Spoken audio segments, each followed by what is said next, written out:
Sveiki! Šiandieninėje pamokoje susipažinsime su naujų kampų matavimo vienetu – radianu. Taip pat aptarsime kampus, kurie yra didesni nei 360 laipsnių. Šios žinios pravers vėliau nagrinėjant trigonometrinės funkcijas. Iki šiol kampus matavome laipsniais, tačiau matematikoje dažnai naudojamas kitas matavimo vienetas – radianas. Vieno radiano kampas yra centrinis kampas, atitinkantis lanką, kurio ilgis lygus apskritimo spinduliui. Radianas paprastai žymimas rad, taigi jei lanko ilgis lygus spinduliui, kampas yra lygus vienam radianui.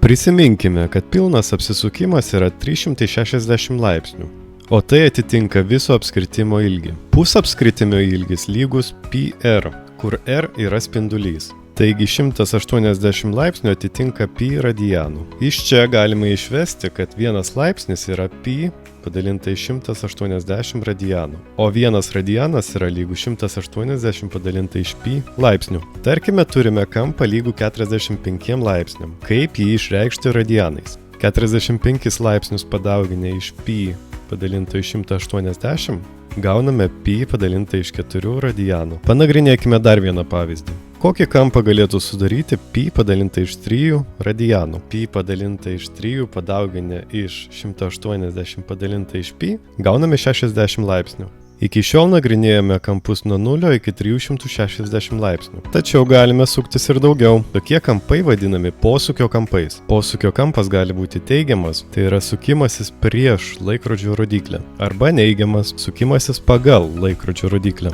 720 laipsnių kampas reiškia, kad pasisukome 2 kartus, kai tuo tarpu minus 90 laipsnių kampas reiškia, kad pasisukome 90 laipsnių pagal laikrodžio rodyklę. Koordinačių plokštuma yra padalinta į 4 ketvirčius, sunumeruotus romėniškais skaičiais nuo 1 iki 4, prieš laikrodžio rodyklę. Pradinis spindulys yra teigiamoji x ašies dalis. Sukant spindulį prieš laikrodžio rodyklę, kampas didėja ir spindulys pereina iš 1 ketvirčio į kitą. Pavyzdžiui, 90 laipsnių kampas baigėsi ties teigiamąją y ašimi, tarp pirmojo ir antro ketvirčių. Reiškia, šis kampas nepriklauso nei vienam iš ketvirčių. 210 laipsnių kampas yra trečiajame ketvirtyje. Minus 150 laipsnių kampas taip pat yra trečiajame ketvirtyje. Verta paminėti, kad kampas, kuris yra 360 laipsnių kartotinis, visada baigėsi pradinėje padėtyje.